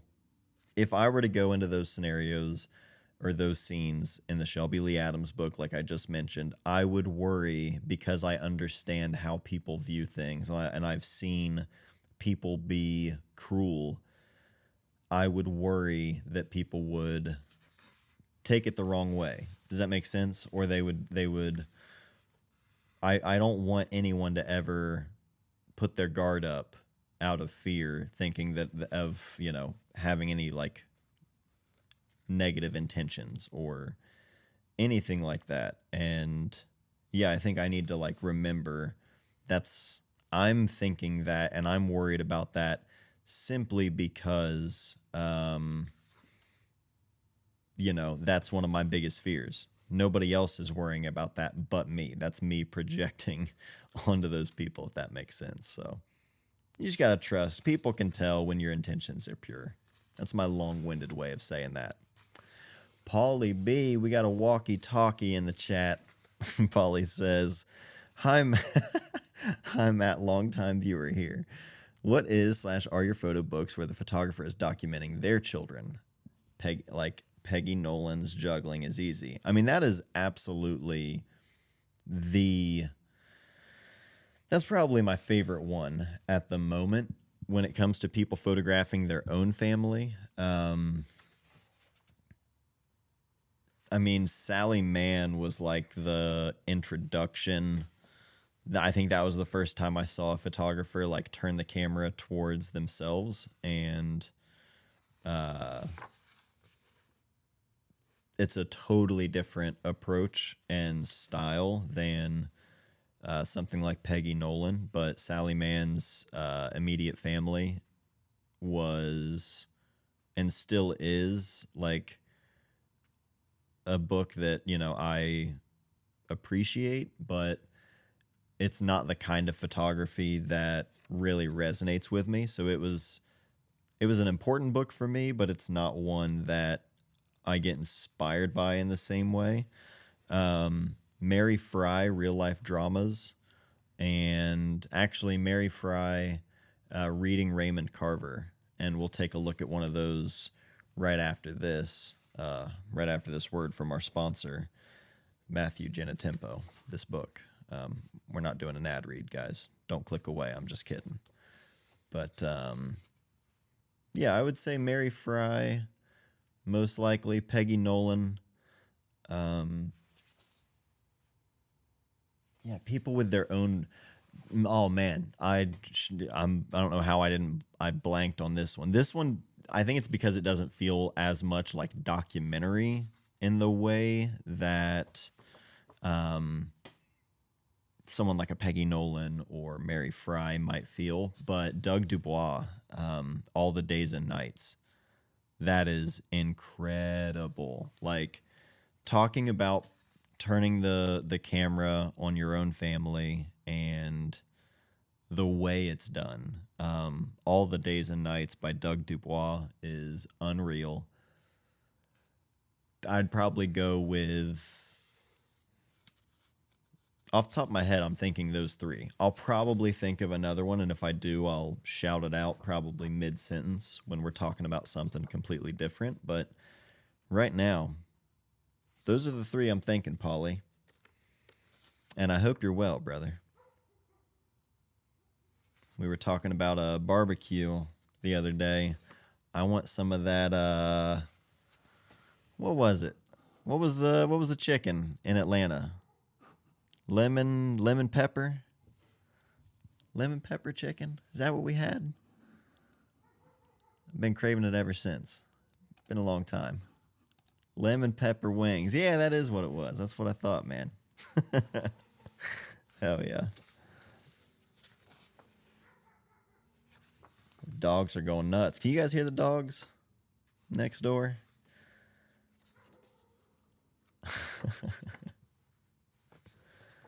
I don't even have the heater going tonight. So now I'm like hearing everything extra tonight. I don't have to have the heater running. It is like 60 something degrees Fahrenheit outside the barn. I'm chilling. Feels amazing.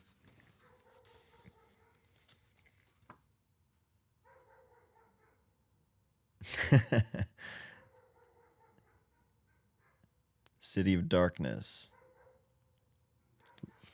City of Darkness, Life in Kowloon Walled City by Greg Girard. I'll check that out, Jake. Tried beef brisket for the first time and it was amazing. Not really a thing in the UK. Oh, I gotta put together some barbecue content for my UK friends. I gotta put you guys on. I tell you what, I did one time. I've like very briefly shared about barbecue on the channel, and I mean very briefly, like a quick second. And I got a lengthy email from someone saying like, "Hey, can you not talk about using a smoker because it bothers me when people use smokers because it pollutes the air and it stinks, and I don't want smokers to get even more popular." And I'm like, "Hey guy, I'm talking about photography 99% of the time. Me showing some, pork belly burn-ins. I'm not raising Traeger stock, so relax, Pretty lengthy email about that, though. It was amazing.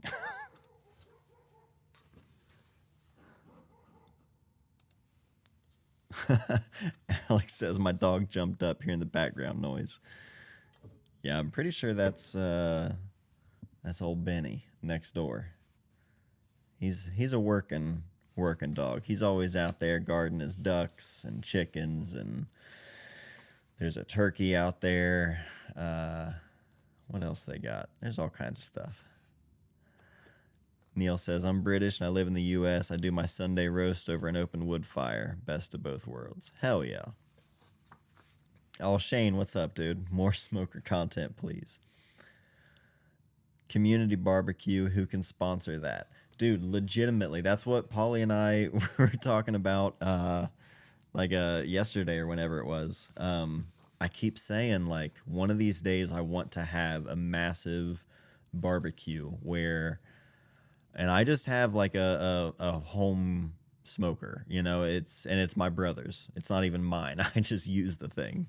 I'm not equipped to feed like a whole meetup of people, but I need to figure out a way to make a bunch of food and host a meetup and just have people come eat barbecue and look at books, talk about this kind of stuff that we talk about on stream.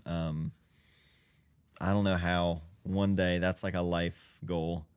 It's not a 2025 goal unless someone wants to pull a miracle, but it's a life goal for sure. Oh, hell yeah, Alex. He says, speaking of dogs, I got a copy of Dog Run. Came in the mail today. Thanks for sharing it a few weeks ago. I love that, man.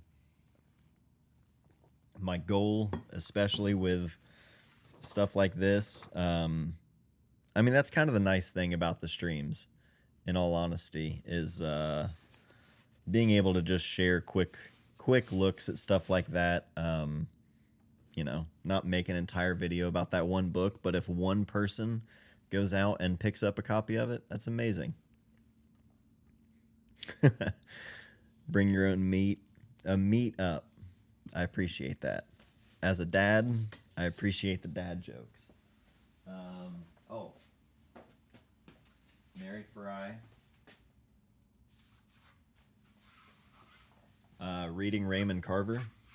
This one, my best friend Kevin, anytime I would mention Sally Mann, he would bring up the quote that he said. It was like, why would you look at what was it? Why would you pick up a Sally Mann book when Mary Fry books exist, or something like that? He always gives me shit because I've got a soft spot for Sally Mann, but Mary Fry is great, and Kevin is the one who introduced me to her work.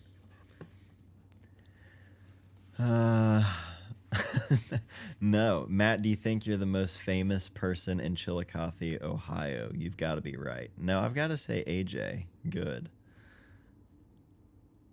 I'm gonna put AJ on that one. Bring what you like: meats, dessert, booze, lemonade, cookies, baked goods, etc. Yeah, by all means, whatever you want. Don't forget your greens. Yeah. Barbecue zine. Hell yeah, it's just all infrared photos from inside the smoker. All right, reading Raymond Carver. Yeah, I've never been much of a book person, words or photos, but some just hit the spot for me that are too good or cool to not have around to look through. Slowly learning the photo book game. Hell yeah, Alex. I love to hear that. Any Estevan Oriole books? I think I might have sold my only Estevan Oriole book. The Los Angeles book. I think I sold that to my friend in LA. Only an 8-hour drive from Richmond. There you go, Richard. You ever met Joe Greer? I saw he had a video at Roast. I shot that video. I used to do all of the photo and video work for Roast. My office used to be there. But yeah, Joe is an old friend at this point, and I met him through George Muncie from Negative Feedback. George and Devin Blaskovich, they were on a trip with Joe and another friend of theirs back many years ago. And George was like, hey, we're going to be passing through Ohio if you want to get together. And that was when I first met Joe. And yeah, now anytime he passes through, we always meet up, and good friend.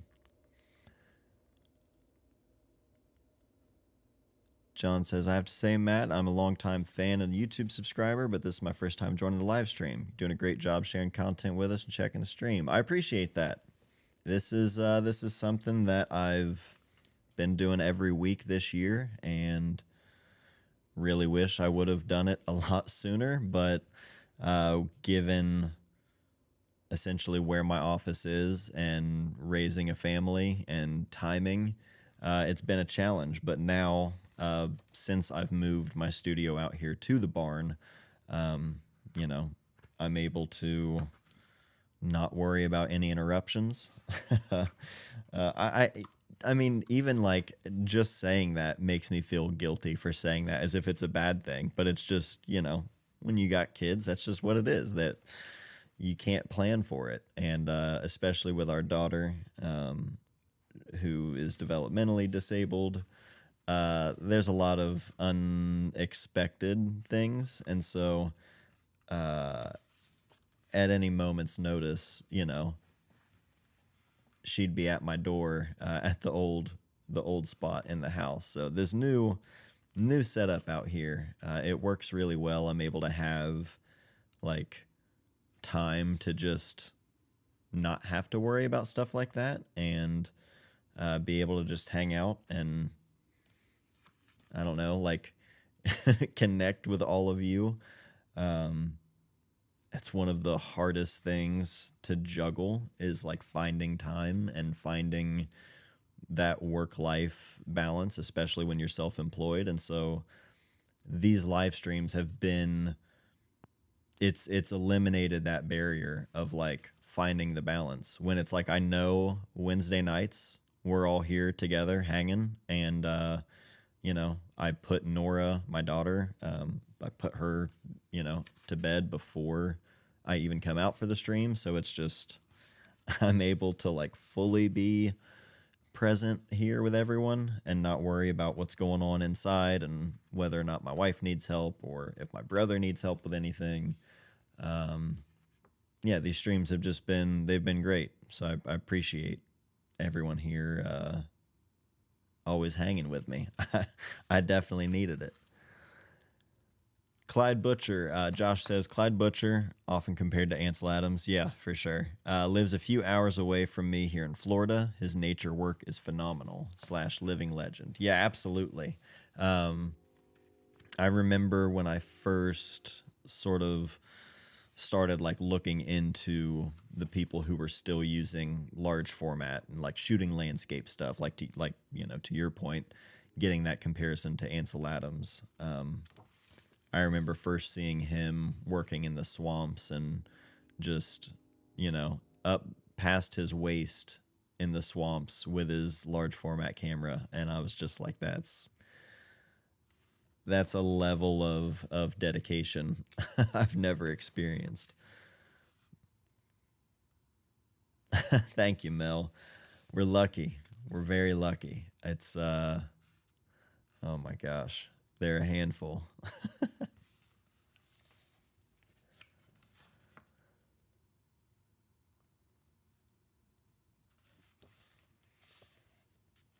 So yeah, if you guys are familiar with Peggy Nolan, Juggling is Easy. I made a video about that book. That was actually TBW Books, the publisher. They reached out maybe a week ago and were asking if they could share. They just saw the video I made a couple years ago about that book.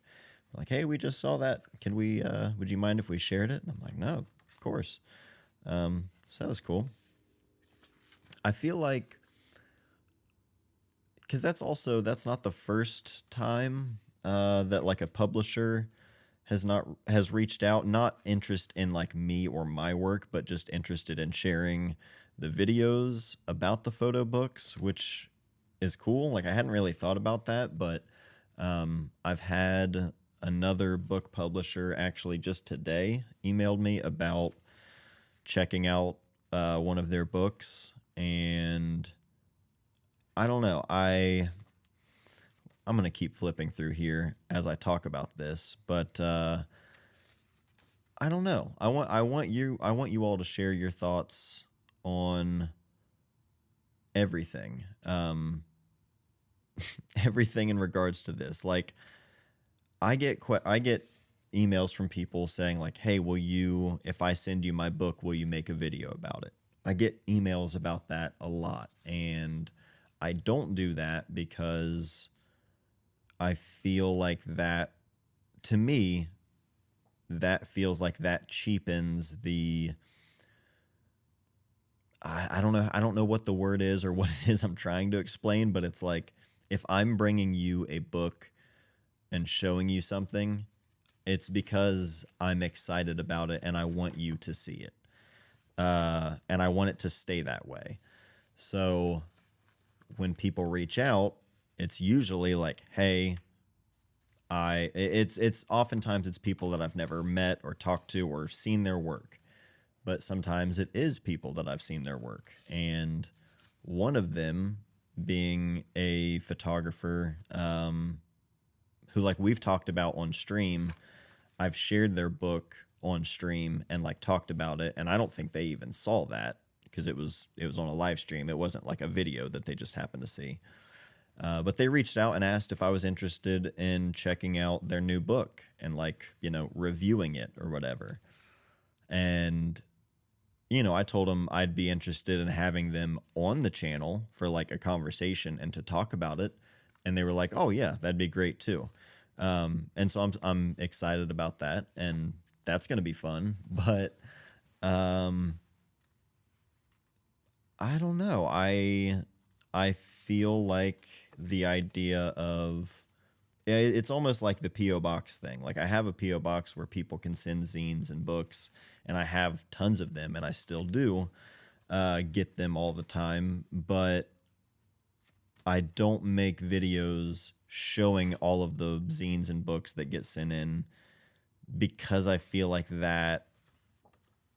I don't know. Is this making sense to me? That feels like that would be disingenuous because I'm not going to say I love everything that gets sent in because it's not about that. Like if someone sends me their work and they send like a letter or a note or something with it, that feels like a personal thing. It's not about them sharing their work so that I can share it with everyone. Um, and I don't think people want my honest opinion. I think it's not about that, you know what I mean? Especially like in front of everyone on the internet. And so like the whole idea of people sending in their work and me sharing it, it's always been this like weird gray area. And I don't know if that makes sense at all. But it's one of those things where like I get messages a lot about me, making a video about some new book that's coming out or something. And every once in a while, a message will get through, and it's like a photographer that I'm already a fan of or something, which that I'm excited about. But I don't know. Is that a bad thing to like not just share everyone's work that gets sent in? I mean, that's how I feel about it, is like, I don't know. It's outside influence to a historically, for you, organic process. So the friction, hesitation makes sense. Yeah, yeah, that makes sense. Yeah, it's weird. It's like I love seeing the work that people send in, and like if I'm into it, I will share it, and if I really like it, I will share it. I'm not going to be like, "Oh, this is amazing." Well, no one's going to see it because they sent it to me and me only. Like if it's work that I'm excited about, I will share it, but I can't have a like if you send it, I will share it and it will be on the channel kind of thing because, you know, I'm not going to like everything that people send me, and that's fine, I not everyone that sees my work is going to like it. Trust that. Like that's just part of it. So, I don't know. It's just one of those things. Gear question, Matt.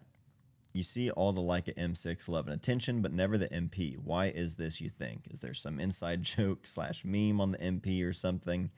A few reasons. I think the MP being... It's weird now because for so long it was like the MP, you're just... To a lot of people, you're paying that extra money to get the brass body and the lack of branding, no red dot and all that stuff. Like the price difference now, and I haven't looked at the used prices, but you can get a used M6 or a used MP, but you can also get a brand new M6 or a brand new MP. And Leica has added like different models, the MA, the different MP versions. I think really it comes down to the price, is the fact that you can get an M6 not nearly as cheap as you used to, but you can still get, I believe, an M6 for a better price or a lower price, especially if you're not concerned about condition or like cosmetics. I feel like you could probably get a better price on an M6 unless it's one of the brand new ones that were being made as of a couple years ago. Um, Used MPs are kind of hard to come by. That's true, yeah, and probably because I always said like I used to, even after buying my M6, I always thought like one day I'll get an MP, but I've had my M6 for almost 12 years now, and it's my only film like I've ever bought. Because I'm like I always thought I would want the MP just because it's like, oh, it feels great and this and that, and I'd want to get a black one so when it would brass it would look cool. But it's like I've used the same M6 all these years, and it's literally my favorite camera. So I don't, I let go of that idea a long time ago. So I think a lot of it, yeah, just comes down to the fact that, you can probably get a used M6 much easier and for less. Are these books that you feature of analog photography typically made by scanning the negatives or the darkroom prints? I've always wondered that. It will differ from depending from book to book. Rarely will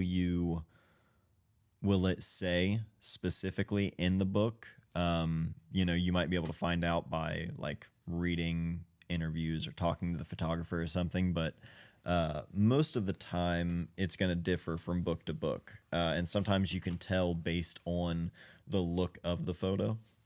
We were looking here at Ed Templeton's book, Wires Crossed, at the start of this stream. And Ed's stuff is absolutely darkroom prints that are scanned in because oftentimes, yeah, there's so much of this book I cannot share. Jesus Christ. That's the one thing with Ed's work is like when I share it and when I recommend it to people, if they aren't already skateboarders, I have to be like,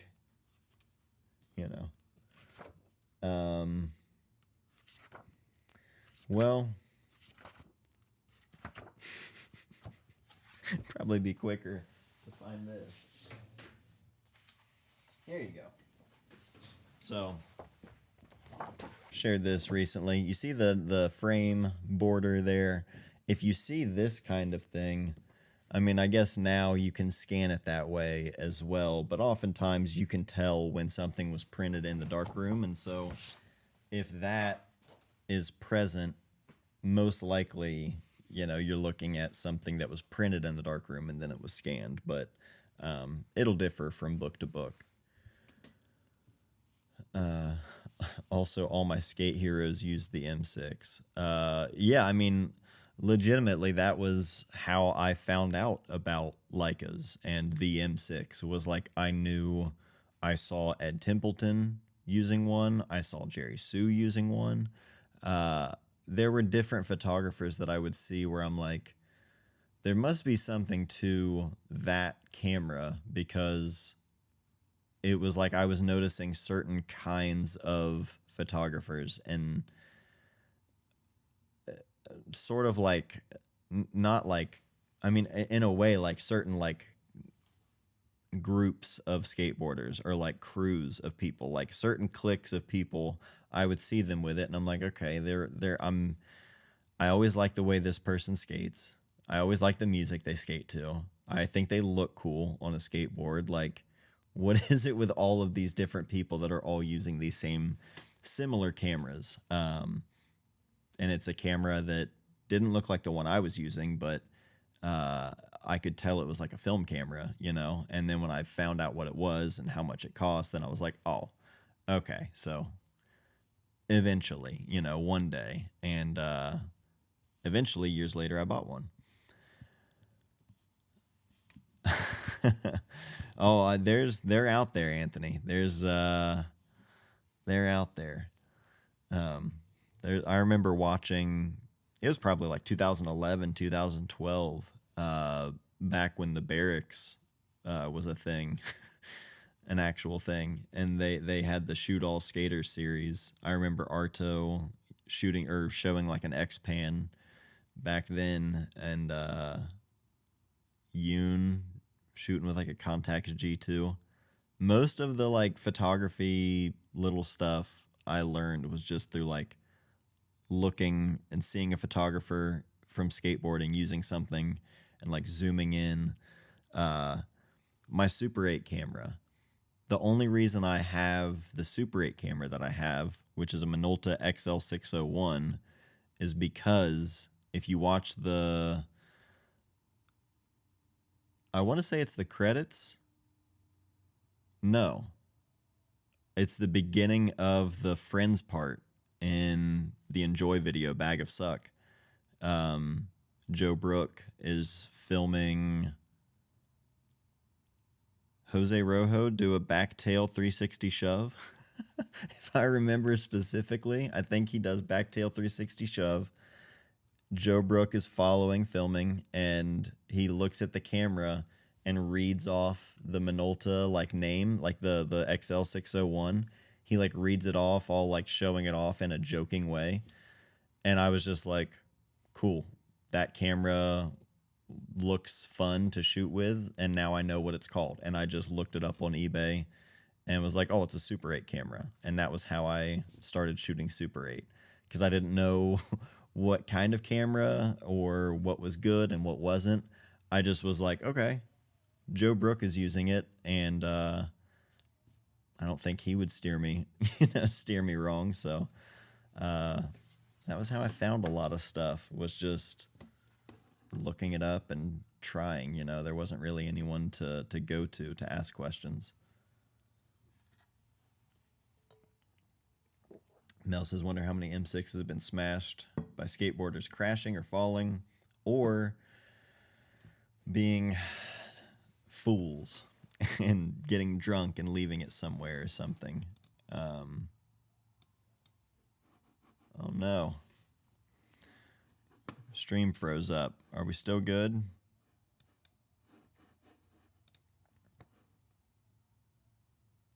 Yep, think we're good. But yeah, I remember my friend Austin was drunk and left an M6 on a subway in New York. Just completely gone. No, like nothing. No. Oh, maybe if I go back or someone saw it and there was a chance. It was just a matter of like, oh, it's gone and I'm never going to see that again. That's terrible. It's a good title for a photo book. Steer Me Wrong. Hell yeah. I think it was Alex Soth who's talked about it before, where he's like, I think of it was like, he said something to the effect of like, he thinks of the photo project by like thinking of the name first. Like he'll think of the name and that's what gives him, it was something to that effect. I can't remember exactly. But there is something to that. The amount of like book titles or zine titles or any of those kind of things that I've like had on the shelf for however many years, because I'm like, yeah, eventually that could be something, just because it sounds good or it looks good. Pretty Pictures. I mean, the idea of like wanting to make a brand, like a little creative outlet called Pretty Pictures, just because I love the alliteration of it and it just sounds silly and not serious at all. And that was one of those things that for years was like, that's going to be a zine eventually. And it still will. I want to do like a recurring zine, just having like a publication, a place for photos to live, something of the same name, but like issue 1, issue 2, just having that outlet, I feel like that's needed. But yeah, we're coming up on, we're past now. We're past 2 hours. That's going to do it for this stream tonight, y'all. Appreciate y'all being here. This is a fun one. A lot of books, a lot of different zines and smaller stuff. Let me know next week, Richard. per Richard's request, we're going to take a look at Ardosari Bike Path, as well as plenty of other stuff, as usual. But appreciate y'all being here. Thank you, Matt, Anthony, Tim, Mel, everybody. Appreciate y'all being here. If I get a chance, I've thought about it here lately. There have been a couple of nights where it's not Wednesday night, but now, especially with Molly working her new school nurse schedule, she's in bed before I am, especially on Wednesday nights. But there have been a couple nights where after she's gone to bed, I've been up for a couple of hours, and usually I'm working and like writing and cleaning, doing a million other things. But I've thought about it. I might pop on stream for some impromptu bonus streams throughout the weeks when I get around to it. But otherwise, I'll be back Wednesday. Appreciate y'all being here. This is a fun one. Enjoy the rest of your week. And yeah, y'all be good. I'll see you guys next week.